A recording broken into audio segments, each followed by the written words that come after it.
Juga saya menyampaikan Indonesia Ocean Justice Initiative sebagai lembaga kajian kebijakan dan advokasi yang fokus pada tata kelola laut secara rutin melakukan kegiatan seperti ini, diskusi publik.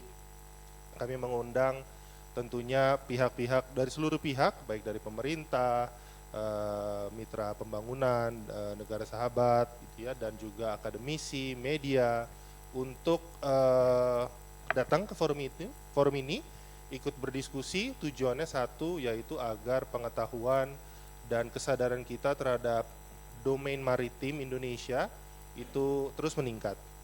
Dan sejak 2021,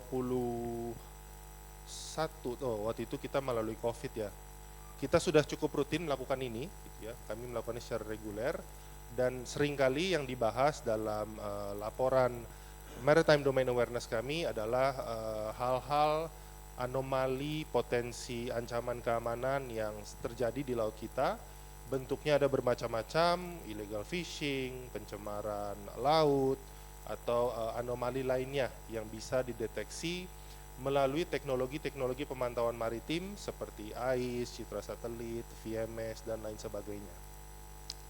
Kami sangat mendorong diskusi mengenai Maritime Domain Awareness ini terjadi secara rutin di publik gitu ya, karena kami percaya bahwa Indonesia sebagai negara kepulauan terbesar yang begitu melimpah sumber dayanya, kalau masyarakatnya tidak tahu, tidak peduli terhadap apa yang terjadi di laut, maka tentunya masa depan kelautan kita bisa jadi sangat beresiko.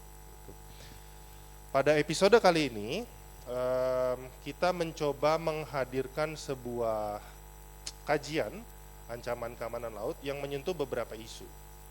Dan kami mencoba untuk tidak, pada kesempatan ini kami mencoba untuk tidak terlalu, kita mencoba balance. Karena ada juga perkembangan positifnya.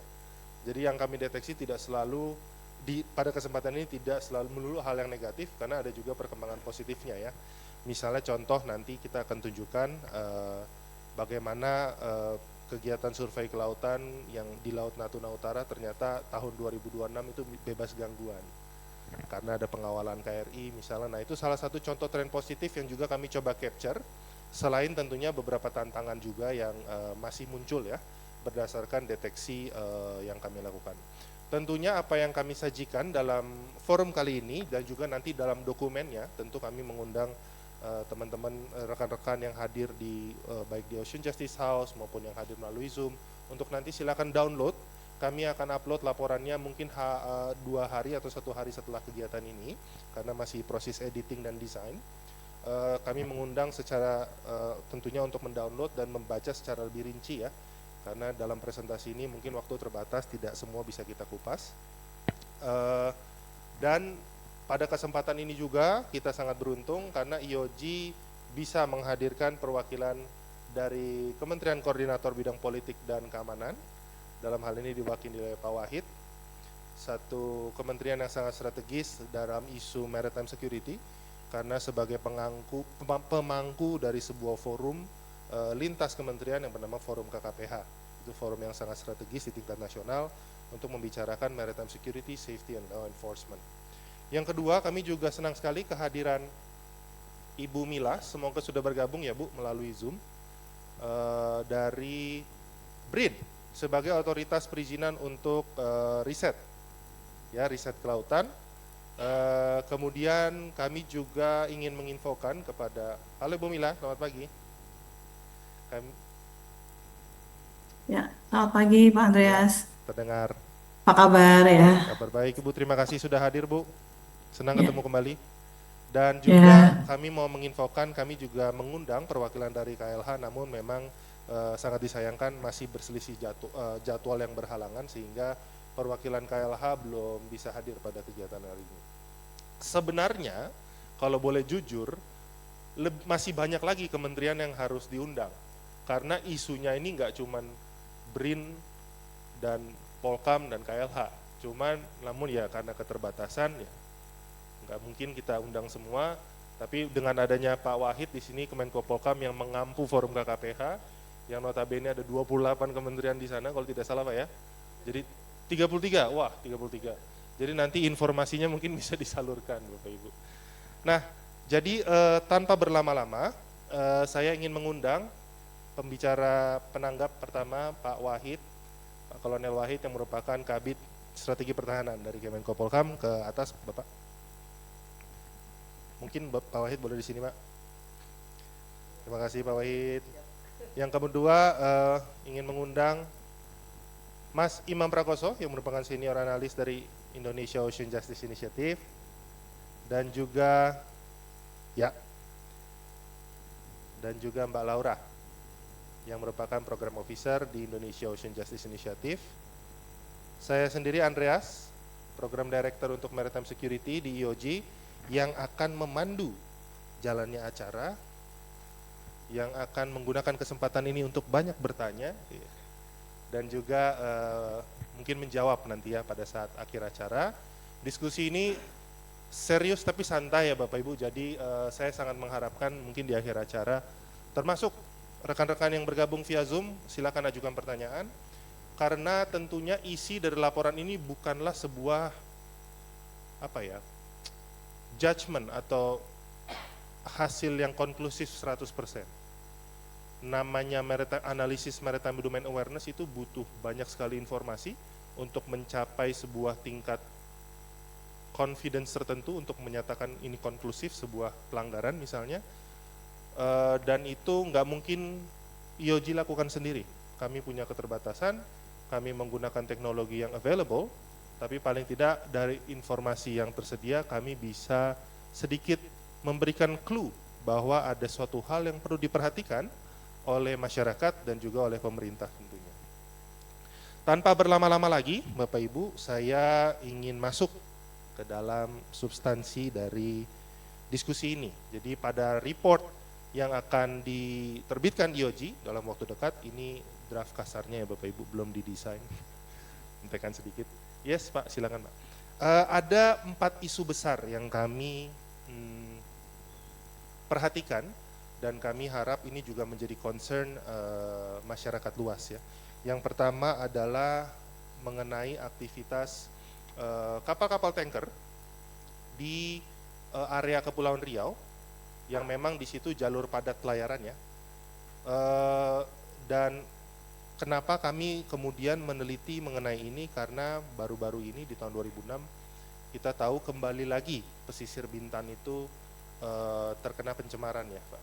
Dan itu sepertinya isu menahun yang dihadapi oleh Indonesia. Pesisir kita tercemar, industri perhotelan dan pariwisata kemudian harus menelan pil pahit tanda kutip begitu ya dampak dari pencemaran itu.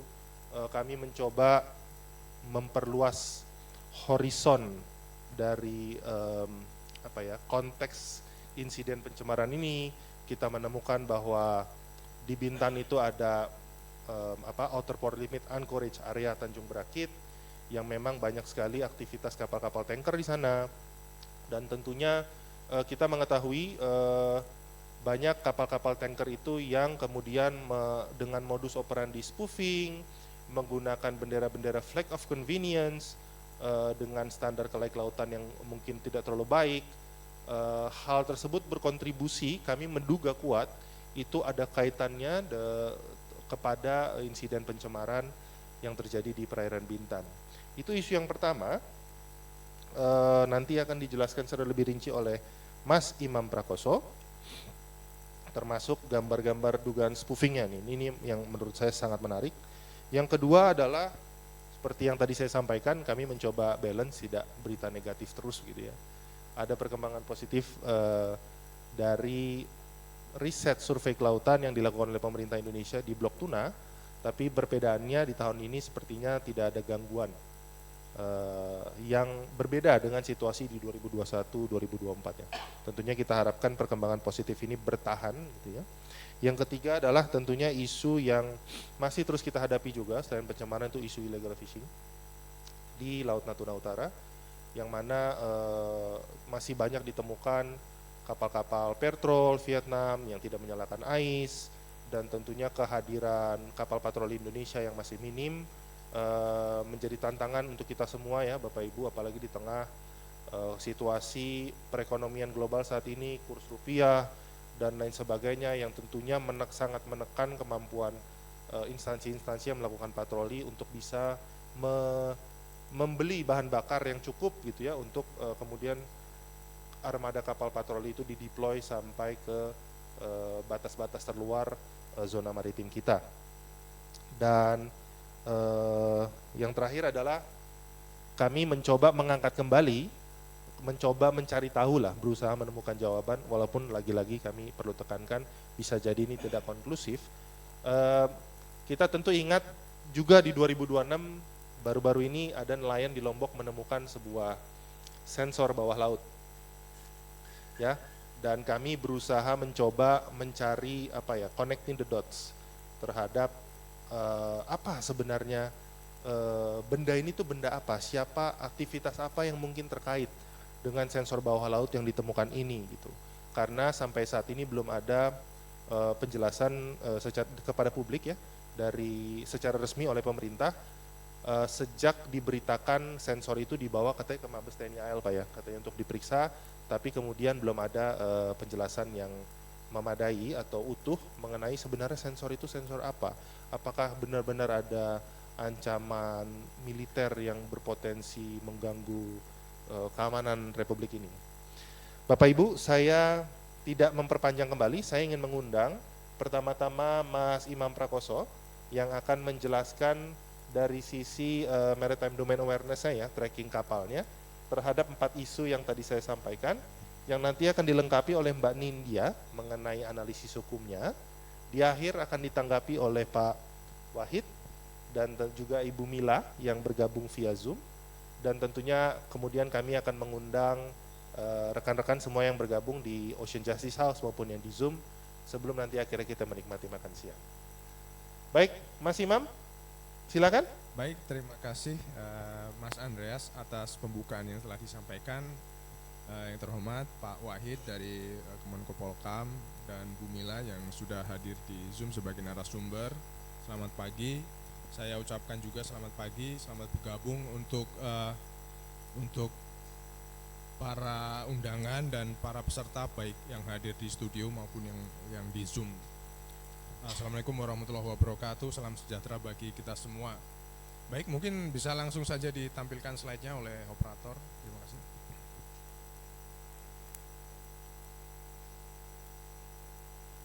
Slide yang pertama.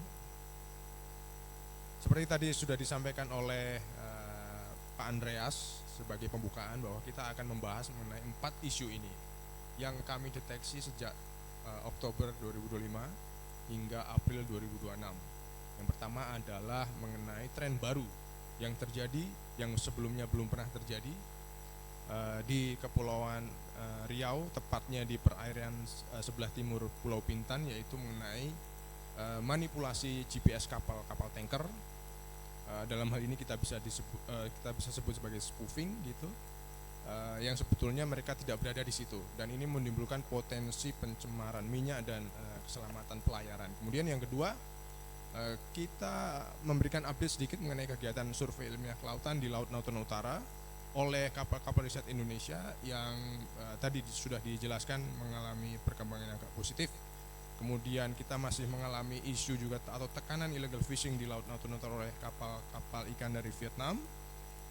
Yang terakhir adalah nanti kita sedikit mengulik mengenai sensor yang ditemukan di Selat Lombok, dan ternyata ada juga riset yang dilakukan sebelumnya di lokasi tersebut. Next. Nah, ini mengenai sedikit ilustrasi bagaimana potensi pencemaran minyak terjadi terkait dengan kegiatan spoofing ice kapal-kapal tanker yang lalu lalang di sana.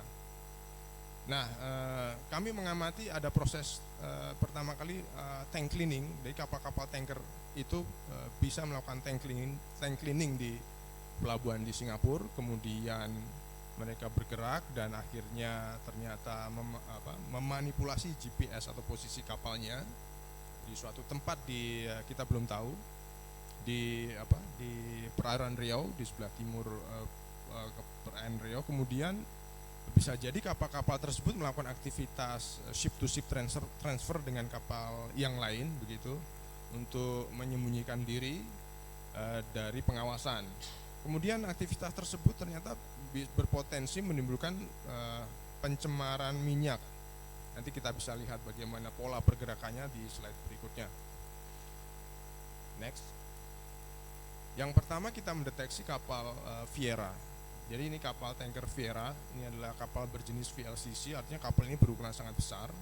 Ini kapal buatan tahun 2002, jadi sudah cukup tua umurnya, 20 tahun lebih ya. Jadi di layar bisa kita saksikan lintasan kapal tersebut. Jadi kapal pertama kali terpantau bergerak dari negara Curaçao di Amerika Tengah ya. Ini sedekatlah dengan Venezuela, Brazil begitu sebagai penghasil minyak di situ. Kemudian bergerak membawa minyak dengan tujuan terakhir ternyata ke China begitu. Nah, kapal ini berukuran sekitar 333 meter panjangnya, kemudian berbobot berapa itu 161.000 lebih gross tonnage, kemudian lebar 60. Kalau bisa diperkirakan kira-kira 3 kali lapangan bola kelas internasional gitu. Kemudian kita pantau kapal ini sempat berhenti di Brazil, di São Luís, di utara Brazil, kemudian melanjutkan perjalanan hingga akhirnya berlabuh di Singapura, di pelabuhan Singapura, Port of Singapore, selama kurang lebih 3 minggu di sana. Nah, kegiatan apa yang dilakukan di sana? Ada bermacam-macam. Jadi setelah kapal ini berada di Singapura dan melakukan kegiatan port services dan tank cleaning, kapal ini kita pantau memanipulasi informasi GPS kapalnya, lebih tepatnya di lokasi perairan timur Pulau Bintan.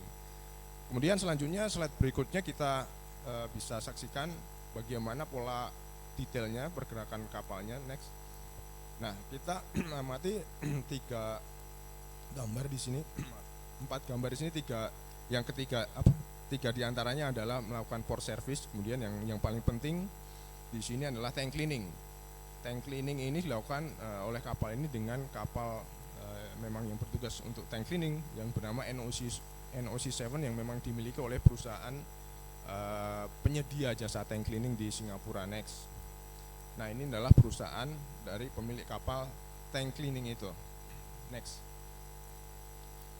Jadi bisa dilihat dari company profile perusahaannya, NOC ini adalah penyedia memang waste management service seperti tank cleaning untuk oil tanker, kemudian industrial waste, marine waste dan sebagainya. Selanjutnya, next. Nah, saya akan sedikit menampilkan video bagaimana kegiatan tank cleaning ini sebenarnya dilakukan. Secara ini adalah contoh saja, saya ambil dari YouTube, bisa dimainkan Pak. Ada 2 video ini. Ini adalah oil yang minyak kotor dari kapal tanker yang disedot biasanya. Kemudian setelah disedot ini di video selanjutnya ini dimasukkan ke dalam karung seperti ini, dikumpulkan dalam karung. Idealnya adalah karung-karung ini dibawa ke darat untuk diolah sesuai dengan prosedur dan standar lingkungan yang berlaku ya. Nah, ini contohnya seperti itu. Kemudian next. Nah, setelah kapal Viera ini melakukan port service dan tank cleaning, kapal ini terpantau dari AIS-nya memberikan petunjuk bahwa AIS-nya itu menuju bergerak ke timur ya. Tapi setelah di perbatasan, kapal ini mengubah haluan ke selatan menuju perairan Pulau Bintan. Nah, ternyata berhentinya di area yang bisa kita identifikasi sebagai anchored area atau area B di situ disebutnya. Ini sesuai dengan Capman Hub nomor 30 tahun 2021. Nah, area yang kotak pink di situ di mana kapal itu berhenti berdasarkan GPS-nya ya. Itu tepat di tepinya tuh, di tepi dari area Labuh Jangkar yang ditetapkan oleh pemerintah. Nah, kalau kita lihat di situ sebenarnya hanya berjarak sekitar 10 km saja dari tepi pantai yang lokasi GPS-nya itu, di mana di situ banyak resort dan hotel-hotel untuk kegiatan pariwisata yang biasanya sih sangat ramai dan sangat ini ya berkembang di situ. Kemudian selanjutnya, Nah, ini menariknya, kita verifikasi lokasi kapal tersebut dengan sumber data yang lain, yaitu citra satelit. Ini menghasilkan bahwa indikasi spoofing karena tidak ada objek kapal pada koordinat tersebut. Jadi itu overlay-nya di sebelah kanan yang gambar besar itu sebenarnya titik-titik koordinat GPS-nya. Tapi setelah kita lihat, itu tidak ada objek di situ. Sebagai perbandingan, jika kita menggunakan citra satelit yang sama, jika menemukan identifikasi kapal di citra satelit, kapalnya fisiknya benar-benar di sana, itu kita biasanya melihat seperti kilatan-kilatan cahaya. Karena ini citra satelit radar ini sangat peka terhadap benda-benda yang berada dari besi yang memancarkan cahaya atau memantulkan gelombang radar gitu. Apalagi itu. Jadi kelihatan seperti itu. Dan di sebelah kanan itu tidak terlihat. Artinya tidak ada objek fisik berupa kapal yang berukuran besar di sana. Kemudian selanjutnya, nah ternyata pola yang sama juga sempat dilakukan oleh kapal yang lain selain kapal Viera ini. Sebelumnya adalah di tanggal 18 Januari. Kalau kapal Viera tadi 24 Januari. Nah ini sebelumnya ternyata pernah juga ada kapal lain namanya kapal tanker Orleans Hawk. Nah, di sini juga indikasi spoofing juga, itu GPS-nya ada tapi objek kapalnya tidak ada. Nah ini pola baru nih. Kemudian selanjutnya tidak hanya kapal ini, ada satu lagi ternyata. Next, ada satu lagi kapal namanya Stellar Beverly. Tanggal 4 Januari 2026 juga melakukan pola yang sama. Tapi ini agak bedanya adalah kapal tidak melakukan tank cleaning dulu gitu. Tapi kapal ini datang langsung dari China. Kemudian secara aneh gitu GPS-nya langsung mengarah berhenti di perairan Pulau Bintan itu di timurnya gitu. Habis itu selama 1 hari sinyal GPS-nya menunjukkan kapal ini naik lagi kembali ke Cina. Nah kita juga belum tahu sebenarnya posisi kapal sebenarnya itu ada di mana, tapi GPS-nya menandakan dia di sana. Kapal ini juga cukup tua, dibuat pada tahun 2000, artinya sudah 25 tahun lebih ya. Juga ini tergolong kapal tua dan sangat rentan terhadap standar-standar keselamatan atau kecelakaan begitu. Nah, catatan penting di sini adalah Greenpeace Internasional memasukkan kapal tersebut dalam daftar kapal yang berisiko membahayakan lingkungan laut gitu dan punya riwayat pencemaran minyak. Di sini kita juga bisa lihat juga riwayat kapal ini ternyata sekarang sudah berganti nama tuh. Baru-baru ini bukan Stellar Beverly lagi, namanya menjadi Serika. Dan ternyata benderanya sudah mengalami perubahan negara beberapa kali, misalkan di situ ada Kamerun, ada Guyana dan sebagainya. Dan terakhir dia benderanya ini Guyana nih, tapi sebenarnya kapalnya kapal yang sama dari nama. Seperti tadi ini modus mungkin yang sudah disampaikan oleh Pak Andreas tadi, ini modus flag of convenience ya kan, supaya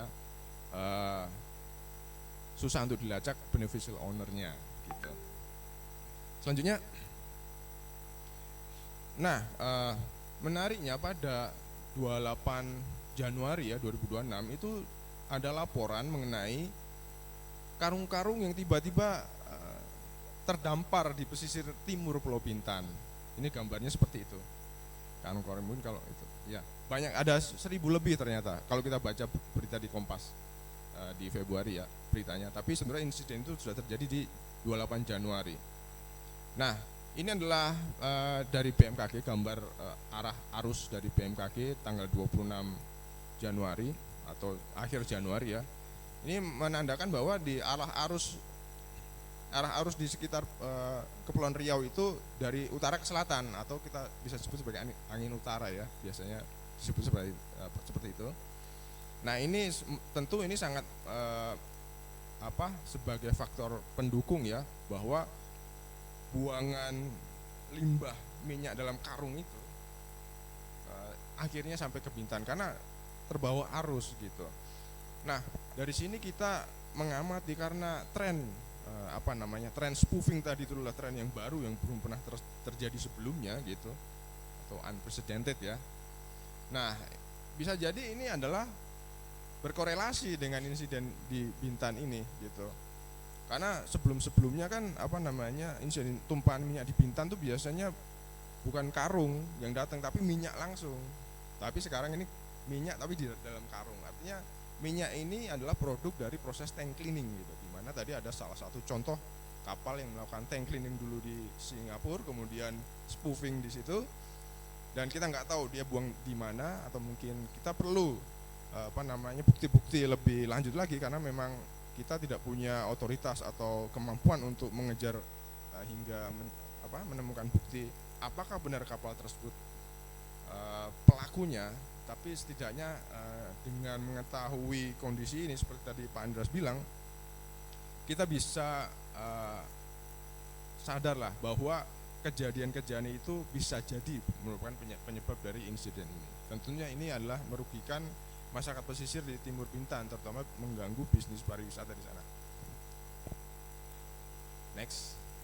Nah, kalau kita lihat ternyata kita teliti lebih lanjut, operator-operator ketiga kapal tadi itu adalah saling terhubung, ada keterhubungan lah atau link gitu, ada link operator-operator ini. Misalkan kapal Viera itu dimiliki oleh Viera Group, ternyata Viera Group itu juga berkoalisi dengan namanya Auris Marine Management, kemudian kapal Orion Hawk dimiliki oleh Jersey Group, ternyata juga alamatnya menggunakan alamat Auris Marine Management atau atas nama Auris Management, dan juga Stella Beverly yang merupakan operator dari Elite Marine Management yang merupakan operator dari Stella Beverly, itu juga sebelumnya pernah menjadi operator Viera juga gitu. Artinya itu ada keterhubungan lah pemilik-pemiliknya gitu.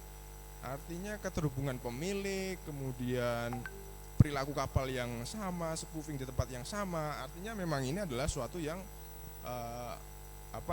sesuatu yang memang perlu kita gali lebih lanjut ini. Kira-kira apa nih sebenarnya yang terjadi di perairan Bintan dan sekitarnya terkait dengan anomali kapal-kapal ini. Kemudian selanjutnya, bahasan selanjutnya adalah mengenai update yang tadi kami sampaikan bahwa survei ilmiah kelautan di Blok Natuna Timur, di mana lokasinya bisa dapat kita saksikan di layar, itu mengalami perkembangan yang bagus. Artinya beberapa kapal, dalam hal ini 2 kapal, sejak 28 Maret hingga 10 April melakukan eksplorasi minyak dan gas di sana. Walaupun dengan pengawalan KRI, beberapa KRI kita pantau di sana, KRI Patimura dan Teuku Umar, itu tidak mendapatkan gangguan dari kapal pemerintah asing. Biasanya diganggu oleh kapal Coast Guard dari China gitu, pada tahun 2021 dan 2024. Nah, sekarang ini lancar saja, tidak ada gangguan yang berarti seperti di 2 tahun tersebut. Kemudian selanjutnya, nah ini sedikit perbandingan saja apa yang terjadi di 2021, di mana ketika itu Indonesia melakukan eksplorasi migas dengan rig, ya artinya kita mengambil sampel batuan di dasar lautnya, itu langsung direspon oleh kapal China Coast Guard. Beberapa kapal China Coast Guard merespon, kemudian untungnya KRI kita dan kapal Bakamla waktu itu siap untuk mengamankan kegiatan survei ini. Ini sempat berlangsung lama ya, di akhir 2021 ya, bulan Agustus kalau nggak salah sampai bulan Oktober 2021. Bahkan China sempat mengirimkan protes kepada Indonesia untuk menghentikan aktivitas eksplorasi tersebut karena China menurut mereka itu adalah wilayah teritorial Cina gitu. Dan akhirnya ini survei juga masih dapat berjalan dengan sampai akhir gitu bisa. Kemudian update selanjutnya mengenai illegal fishing di Laut Natuna Utara, di mana wilayahnya ini sebetulnya satu wilayah juga dengan tadi survei eksplorasi gas tadi di Laut Natuna Timur bagian utara. Nah, kalau kita lihat di sini kami mendeteksi dengan perangkat yang dinamakan Skylight gitu, di mana perangkat ini mampu mendeteksi kapal-kapal ikan yang tidak menyalakan GPS. Nah, jadi oleh tools ini atau perangkat ini dilabeli dengan titik-titik merah, artinya di situ adalah kapal-kapal yang tidak menggunakan GPS. Nah, yang di ujung utara itu di sebelah timur itu kita deteksi sebagai kapal ikan Vietnam, karena polanya sangat khas. Kapal ikan Vietnam dari citra satelit itu biasanya berpola berpasangan, karena mereka menggunakan alat yang disebut alat tangkap pair troll, artinya selalu berpasangan. Jadi kalau ada kapal terdeteksi di Laut Natuna Utara dan selalu berpasangan, itu sudah pasti dipastikan itu adalah kapal ikan Vietnam. Nah, di 20 April 2026 kita mendeteksi setidaknya 48 kapal ikan Vietnam yang kita bisa bilang melakukan illegal fishing di situ, karena sudah masuk wilayah ZEE atau bahkan landas kontinen Indonesia begitu. Selanjutnya kita teliti lebih lanjut, kita mendapatkan suatu gambaran yang lebih baik di sini di tanggal 23, di mana kita juga deteksi kapal KRI Patimura hadir juga di wilayah tersebut, tepatnya pada tanggal 23 April. Nah, posisi KRI Patimura dapat dilihat di layar di sebelah pojok kanan itu, dan di mana kumpulan kapal ikan Vietnam yang tidak menyalakan GPS itu, yang merah-merah itu agak ke bawah, agak ke selatan. Di sini kita ada pertanyaan sebetulnya, ada pertanyaan besar. Walaupun KRI hadir, tapi ternyata tidak cukup untuk membuat jerah kapal ikan asing di Laut Natuna Utara. Kita bisa lihat di slide berikutnya, next. Nah, kalau kita ukur itu jarak KRI, jarak terdekat misalkan ya dari kapal ikan asing yang terdeteksi hanya sekitar 50 km, artinya ya tidak jauh lah untuk ukuran KRI. Sebetulnya kami yakin bahwa KRI ini sempatlah tahulah ada kumpulan atau paling tidak tadi 48 kapal ikan Vietnam di situ. Namun lagi-lagi pertanyaan besar kami adalah tidak terdengar berita mengenai penangkapan kapal-kapal ikan tersebut. Bahkan biasanya ditangkap satu atau dua begitu, bahkan sekarang tidak terjadi tren penangkapan itu gitu. Bahkan kalau kita lihat lintasan KRI-nya itu yang garis hijau itu sempat berpatroli juga hingga ujung utara batas ZEE. Selanjutnya update mengenai, nah ini yang terakhir yang paling menarik, mengenai sensor bawah laut yang ditemukan di Selat Lombok, tepatnya di Kepulauan Gili ya, di Nusa Tenggara Timur, Nusa Tenggara Barat ya, pada awal April 2026. Nah, benda ini seperti bisa dilihat fotonya di sebelah kanan, itu memang cukup besar ukurannya. Ya, bisa dibilang, ada yang bilang bahwa ini mirip torpedo, tapi sebenarnya ini bukan torpedo, ini sebetulnya adalah sensor yang ditambatkan, sensor yang di moored gitu, ada jangkarnya di bawah sebetulnya. Jadi beberapa analis menyebutkan bahwa sensor ini bisa beroperasi pada kedalaman 200 hingga 4000 meter. Jadi memang sensor yang cukup besar ini memang peruntukannya adalah di laut yang dalam, bukan laut dangkal, karena bisa sampai 4000 meter. Kemudian di situ sensor ini ada kemampuan mengukur arus, suhu, kedalaman, salinitas, dan profil laut. Kemudian ada juga sensor akustiknya, di mana bisa memetakan kontur dasar bawah laut. Apakah di situ ada palung laut, apakah ada gunung laut, gitu. Cukup dalam juga. Kemudian sensor ini dilengkapi baterai yang dapat bertahan hingga 12 bulan dan mampu mengirimkan data ke pusat data melalui satelit, di mana pengiriman datanya, karena sensor ini di bawah ya, pengiriman datanya itu menggunakan pelampung. Ketika siap mengirimkan data, ada pelampung naik untuk mentransfer data ke satelit. Kemudian pelampungnya itu bisa turun lagi gitu. Begitu kira-kira sensor ini profilnya. Nah, ternyata setelah kita lihat fisik sensor ini ketika ditemukan, kita bisa lihat di situ ditemukan, jangan dulu Mas. Nah, di situ ditemukan seperti kerang-kerang tritip ya, tritip. Itu menandakan bahwa sensor ini memang sudah lama berada di laut, di kedalaman laut, sampai ditumbuhin oleh tritip-tritip itu. Ada yang mengatakan sensor ini berada di situ kurang lebih sudah 2 tahun. Nah, kemudian kita bertanya-tanya, sensor ini kan sensor tambat, artinya sensor ini bukan sensor yang bisa bergerak bebas, punya propeller, tidak, dia tidak punya propeller, artinya tidak bisa dikontrol dari jarak jauh, dikendalikan ke arah utara, selatan, itu tidak bisa. Jadi sensor ini sensor yang ditanam aja di situ, kemudian mungkin dia bergerak karena arus laut. Nah, berarti ada objek atau kapal atau aktivitas yang menempatkan sensor tersebut. Kemudian kita tarik lagi ke belakang pada tahun 2024, periode Januari hingga Juli 2024, ternyata ada kapal riset eksplorasi migas berbendera Tiongkok, milik pemerintah Tiongkok atau pemerintah China, itu melakukan kegiatan survei di Selat Lombok gitu. Bukan Selat Lombok, utara Lombok. Nanti kita bisa lihat detailnya. Kapal tersebut bernama kapal Haiyang Siyu 718 dalam rangka kegiatan survei seismik di ZTE Indonesia. Kemudian selanjutnya next.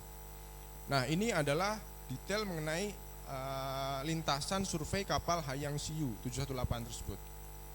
Nah, kalau kita lihat ini garis-garis orange yang tebal itu adalah wilayah di mana dia diizinkan untuk survei di situ. Ini kita cek dari surat keputusan dari SDM yang memberikan izin kapal ini survei di situ. Ada dua bagian, yang satu utara Bali, yang kemudian ini di situ ditulis bahwa survei 3D di situ.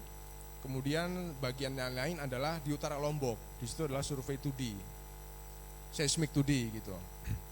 Nah, ini menarik nih, kalau kita lihat dia diizinkan di dua tempat, tapi yang aktif dilakukan survei adalah di satu tempat, di utara Lombok saja. Mungkin yang di utara Bali itu mungkin ada concern dari TNI AL ya, karena di situ dulu ada KRI Nanggala yang tenggelam di situ, kapal selam yang sangat terkenal. Oh, di situ juga ada, mungkin Pak Wahid nanti bisa cerita, ada concern dari TNI yang mungkin kapal itu akhirnya aktif di bagian yang lain saja, yaitu di utara Lombok. Nah, kalau kita lihat di sini memang kapal ini cukup patuh ya terhadap wilayah survei yang memang sudah diizinkan gitu. Artinya tidak melenceng jauh lah ya. Artinya disitulah surveinya gitu, di utara Lombok. Ini selanjutnya next. Nah, ini adalah sebetulnya analisis kami mengenai alasan adanya keterkaitan sensor tambat yang tadi kita paparkan dengan aktivitas survei kapal Haiyang Siyu 718. Yang pertama, di mana dari karakteristik sensor dan spatial correlation bahwa perangkat sensor ini tadi kami sampaikan tidak berawak ya, dan kapal ini artinya tidak bisa ada yang naruh lah itu survei sensor tersebut. Kemudian dari kapabilitas, kapal Haiyang Siyu ini dilengkapi oleh crane yang sebenarnya berfungsi untuk meluncurkan, mengambil atau mengatur peralatan sensor yang ditempatkan di laut atau deploy di laut. Kemudian secara kesempatan, opportunity, kapal ini punya kesempatan untuk memang mendeploy di situ karena memang diberikan izin kan.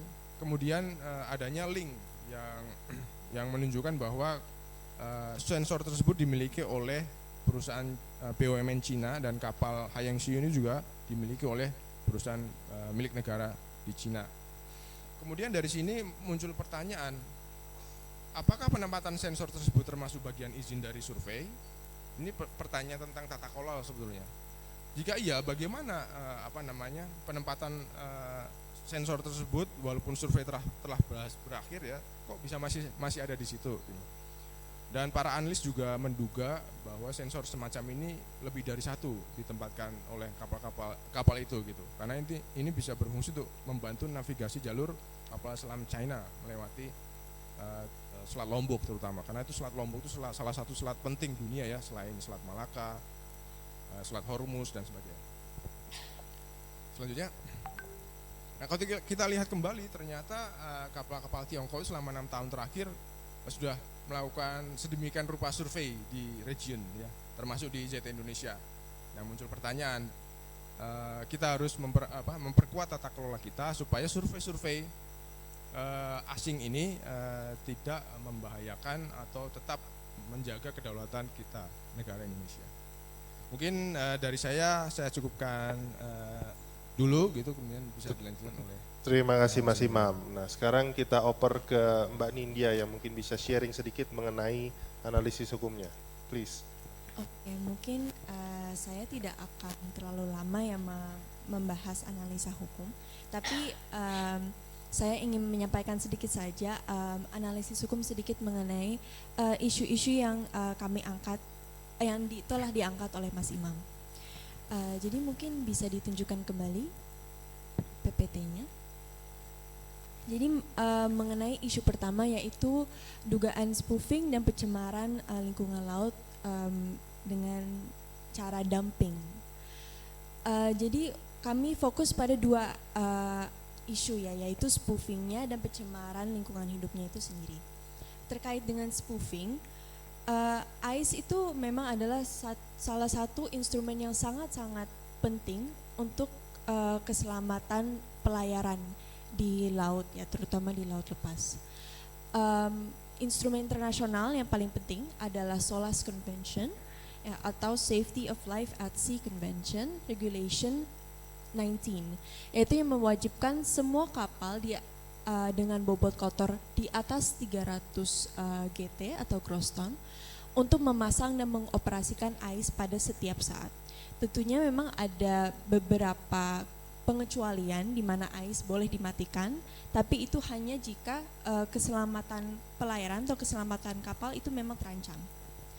Secara internasional kita juga mengatur mengenai penggunaan ICE melalui Peraturan Menteri Perhubungan yang juga mewajibkan kapal asing yang melakukan kegiatan di wilayah perairan Indonesia untuk memasang, mengaktifkan ICE dan memberikan informasi yang benar.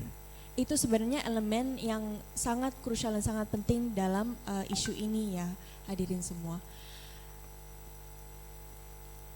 Selain itu, kami juga melihat ada potensi diberlakukan Undang-Undang ITE dalam isu ini. Karena seperti yang kita lihat, Peraturan Menteri Perhubungan itu hanya mengenakan sanksi administratif, di mana mungkin efek jerahnya itu tidak seberat hukuman atau sanksi pidana. Kalau kita lihat dalam Undang-Undang ITE, pasal 35 itu sebagaimana ada di PPT dicantumkan bahwa setiap orang dengan sengaja dan tanpa hak atau melawan hukum melakukan manipulasi informasi elektronik dan atau dokumen elektronik dengan tujuan agar informasi elektronik dan atau dokumen elektronik tersebut dianggap seolah-olah data yang otentik. Pemberlakuan UU ITE memang perlu kami analisa lebih lanjut, tapi kami melihat ada potensi bahwa pasal 35 ini mungkin dapat dikenakan pada kasus spoofing ICE, karena dari unsur isu ini kami melihat sudah cukup terpenuhi, ada dengan sengaja melakukan manipulasi informasi elektronik. Gitu. Undang-Undang ITE sendiri itu memperlakukan sanksi pidana, yaitu penjara dan juga denda. Selanjutnya, terkait pencemaran minyak atau dumping ya dalam kasus ini, tentunya ada secara internasional ada instrumen UNCLOS yang sebagaimana mungkin kita tahu semua ya, UNCLOS sebagai konstitusi laut internasional tentunya mewajibkan setiap negara pantai untuk melakukan segala cara untuk mencegah dan mengurangi adanya pencemaran di laut, mau dari sumber manapun. Tapi kami juga lihat selain UNCLOS tentunya ada London Convention dan MARPOL yang secara tegas juga melarang dibuangnya atau dumping crude oil waste. MARPOL sendiri memspesifikasi bahwa crude oil waste itu sendiri harus dibuang di fasilitas penerimaan pembuangan sesuai dengan standar MARPOL. Secara internasional tentunya ada undang-undang PPLH yang juga melarang setiap orang untuk melakukan dumping limbah atau bahan ke media lingkungan hidup tanpa izin. Ada tiga ketentuan dari pasal 98 ayat 1 dan ayat 2 serta juga pasal 104 yang kami lihat mungkin dapat dikenakan pada isu dumping yang sebelumnya dijelaskan oleh Mas Imam. Lebih teknis lagi di Peraturan Menteri Lingkungan Hidup dispesifikasi lebih lanjut bahwa sebenarnya ada berbagai jenis limbah yang memang boleh dibuang dengan izin gitu ya. Tapi yang boleh dibuang itu hanya B3 tailing hasil penambangan, B3 serbuk bor dari pengeboran di laut, dan juga limbah non B3 serbuk bor hasil pengeboran di laut. Jadi memang crude oil waste yang kami tadi lihat karung-karung minyak itu pada dasarnya tidak boleh, dilarang secara tegas untuk dibuang di laut. Next. Selanjutnya mengenai illegal fishing. Sayangnya illegal fishing ini bukan kasus yang baru ya. Sayangnya kami seringkali setiap kali kami melakukan deteksi atau kami melakukan diskusi publik seperti ini, illegal fishing adalah salah satu isu yang selalu muncul. Kami menganalisa tentunya kembali lagi ke UNCLOS yang memberikan hak berdaulat kepada setiap negara pantai untuk mengelola sumber daya alamnya termasuk ikan. Dan dengan hak berdaulat itu tentunya juga setiap negara pantai dapat mengatur bagaimana kapal atau orang itu dapat melakukan penangkapan ikan di wilayahnya. Dalam hal ini yang kami analisa adalah alat tangkap yang dapat digunakan. Jadi di Indonesia setiap kapal wajib memiliki perizinan berusaha untuk melakukan penangkapan ikan di ZEE, dan alat tangkap pair troll yang digunakan oleh kapal-kapal Vietnam yang telah kami deteksi itu dilarang di Peraturan Menteri Kelautan dan Perikanan. Dia dilarang digunakan di seluruh ZEE Indonesia, dan logically ya kami mengasumsi bahwa ya kalau memang pair troll itu dilarang untuk digunakan di ZEE, berarti kapal-kapal Vietnam yang beroperasi di ZEE Indonesia menggunakan pair troll itu mereka beraktivitas tanpa izin berusaha. Mengenai pengenaan sanksinya, kami lihat di Undang-Undang Perikanan pasal 93 yang secara spesifik bilang bahwa setiap orang yang memiliki dan atau mengoperasikan kapal penangkap ikan berbendera asing melakukan penangkapan ikan di ZEE Indonesia tanpa memenuhi perizinan berusaha yang menimbulkan kecelakaan dan atau menimbulkan kerusakan terhadap lingkungan ya, itu dapat dipidana penjara dan juga dikenakan denda. Selanjutnya. Ya, terakhir kami ingin mengangkat sedikit mengenai analisa hukum aktivitas riset kelautan asing yang juga berkaitan dengan sensor tambat yang ditemukan di Gili Trawangan. Jadi yang kami temukan adalah bahwa kemungkinan besar riset yang dilakukan adalah riset migas, survei umum migas, minyak dan gas bumi. Memang pelaksanaan survei umum itu merupakan sebuah bagian yang cukup krusial dalam pengelolaan minyak dan gas bumi, dan survei umum itu wajib mendapatkan izin dari pemerintah. Semua data yang lalu diperoleh dari survei umum tersebut adalah milik negara dan dikelola dan dikuasai oleh pemerintah. Kami ingin menegaskan bahwa sebenarnya dari analisa hukum IOG kami tidak menemukan adanya inkonsistensi antara kegiatan yang dilakukan oleh kapal-kapal riset Hayangshu ataupun dengan perizinan mereka atau dengan hukum yang diberlakukan di Indonesia. Jadi kami tidak menemukan adanya keganjalan gitu ya secara hukum, tapi mungkin seperti tadi Mas Imam sempat sebutkan, topik ini sangat menarik untuk kami angkat, untuk kami dalami lebih lanjut mengenai tata kelola perizinan riset terutama untuk kapal riset asing gitu. Mungkin cukup itu saja dari saya. Baik, terima kasih Mbak Ninia. Jadi saya izin untuk menutup ya Bapak Ibu, menyimpulkan dan ada beberapa rekomendasi yang kami ingin sampaikan kepada pemerintah tentunya. Pertama, laporan ini menunjukkan bahwa ancaman keamanan laut yang berupa pencemaran dari aktivitas kapal-kapal tanker yang secara umum kondisi kelaik lautannya itu kurang baik. Nanti silakan di-download ya Bapak Ibu, di laporan kami tunjukkan bagaimana hasil inspeksi yang ditabulasi oleh Tokyo MOU, itu bisa kelihatan bagaimana track record kapal-kapal yang tadi kami sebutkan. Oke, jadi kapal-kapal tanker secara umum kondisi kelaik lautannya kurang baik, modus operandinya spoofing, berganti-ganti bendera dan lain sebagainya adalah sebuah ancaman nyata itu di depan mata kita sendiri, yaitu di Bintan Anchorage area, dan itu tentu perlu diantisipasi ya oleh pemerintah. Kedua, laporan deteksi ini menunjukkan sayangnya tidak ada perubahan yang signifikan dari sisi intensitas operasi kapal-kapal ikan Vietnam yang beroperasi secara tanpa izin di Laut Natuna Utara. Kehadiran kapal pemerintah yang minim tadi sudah ditunjukkan ada upaya dari KRI Patimura, tapi tentunya 1 melawan 48 kapal ikan Vietnam sangat sulit. Butuh lebih banyak lagi patroli diarahkan ke sana. Berikutnya ada perkembangan positif, deteksi menunjukkan aktivitas survei di Blok Tuna 2026 tidak lagi diganggu oleh kapal pemerintah sebagaimana terjadi di tahun-tahun sebelumnya 2021-2024. Semoga ini adalah tren positif yang akan terus konsisten terjadi.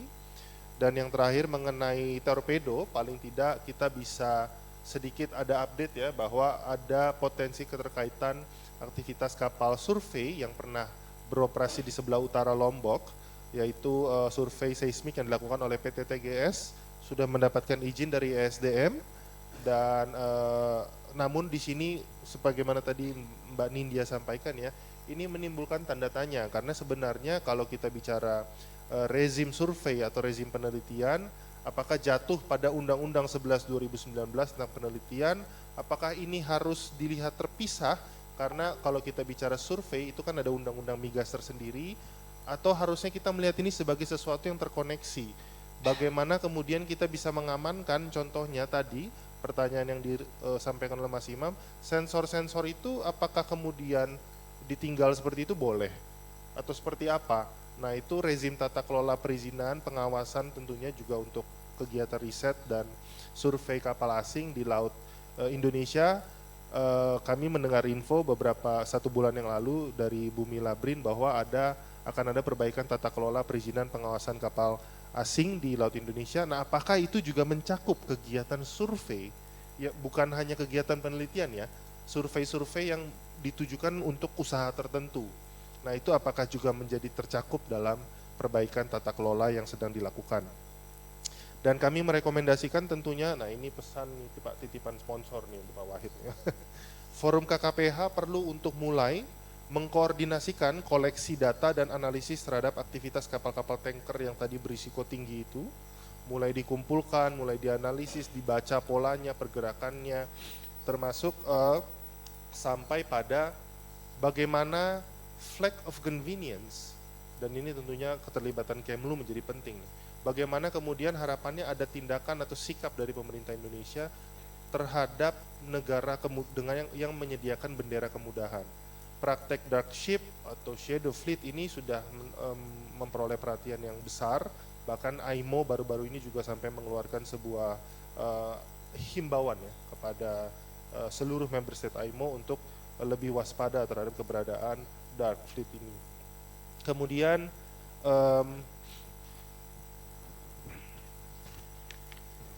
dalam konteks AIS, tentunya kita punya dasar hukum Permenhub yang paling sering digunakan ya oleh baik akademisi dalam kajian dan lain sebagainya, namun menarik untuk dieksplorasi penggunaan pasal 35 Undang-Undang ITE.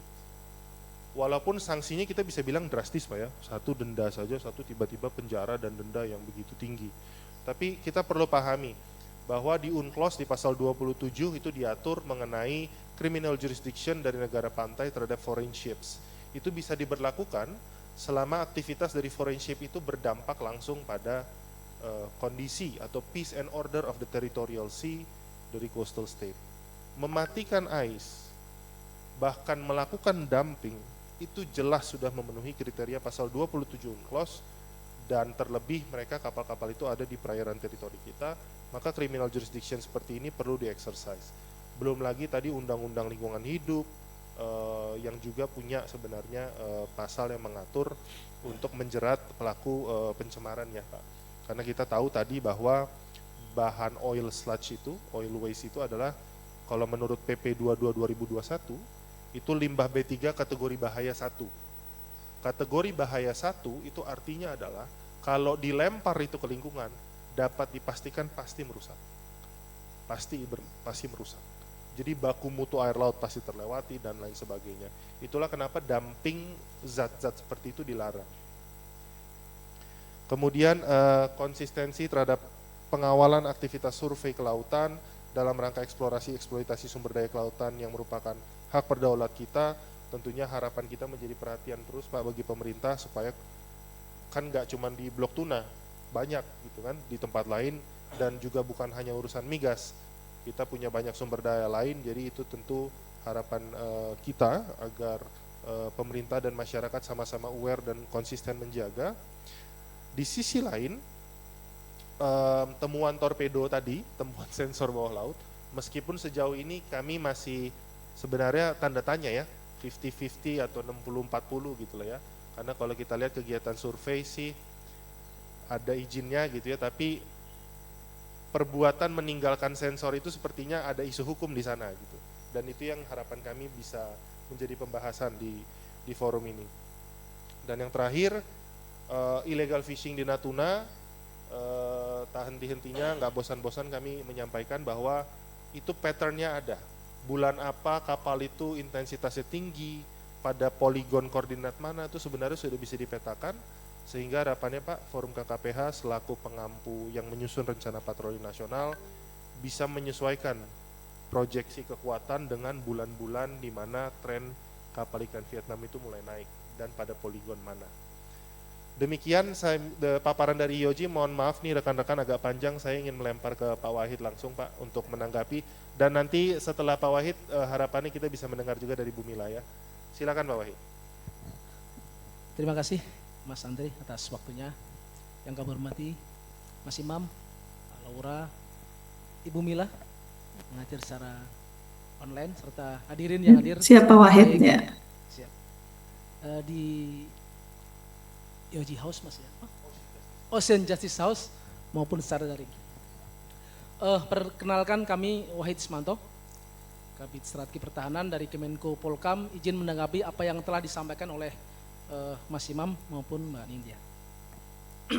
Yang pertama, kami sampaikan bahwa berdasarkan Perpres 141 tentang Kemenko Polkam, jadi Kemenko Polkam itu melaksanakan tusi, melaksanakan pembahasan isu-isu yang berkaitan dengan politik dan hukum, serta mengkoordinir beberapa kementerian Mas. Di antaranya Kementerian Luar Negeri, Dalam Negeri, kemudian Komdigi, Jaksa Agung, TNI, Polri, serta badan-badan lain yang dianggap perlu, PNI.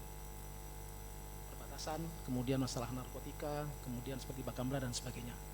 Namun di sisi lain, terkait dengan keamanan maritim atau keamanan laut ini, kami berdasarkan amanat dari Peraturan Pemerintah Nomor 13 Tahun 2022 tentang penyelenggaraan keamanan, keselamatan dan penegakan hukum di wilayah perairan Indonesia dan wilayah Indonesia, Menko Polkam ditunjuk selaku Ketua Forum KKPH.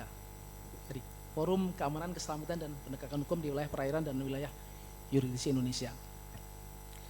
Awalnya keanggotaannya sekitar hanya 28, namun setelah tahun 2024 ini ada perubahan karena ada perubahan kabinet, jadi total keanggotaan dari Forum KKPH itu 33 kementerian lembaga.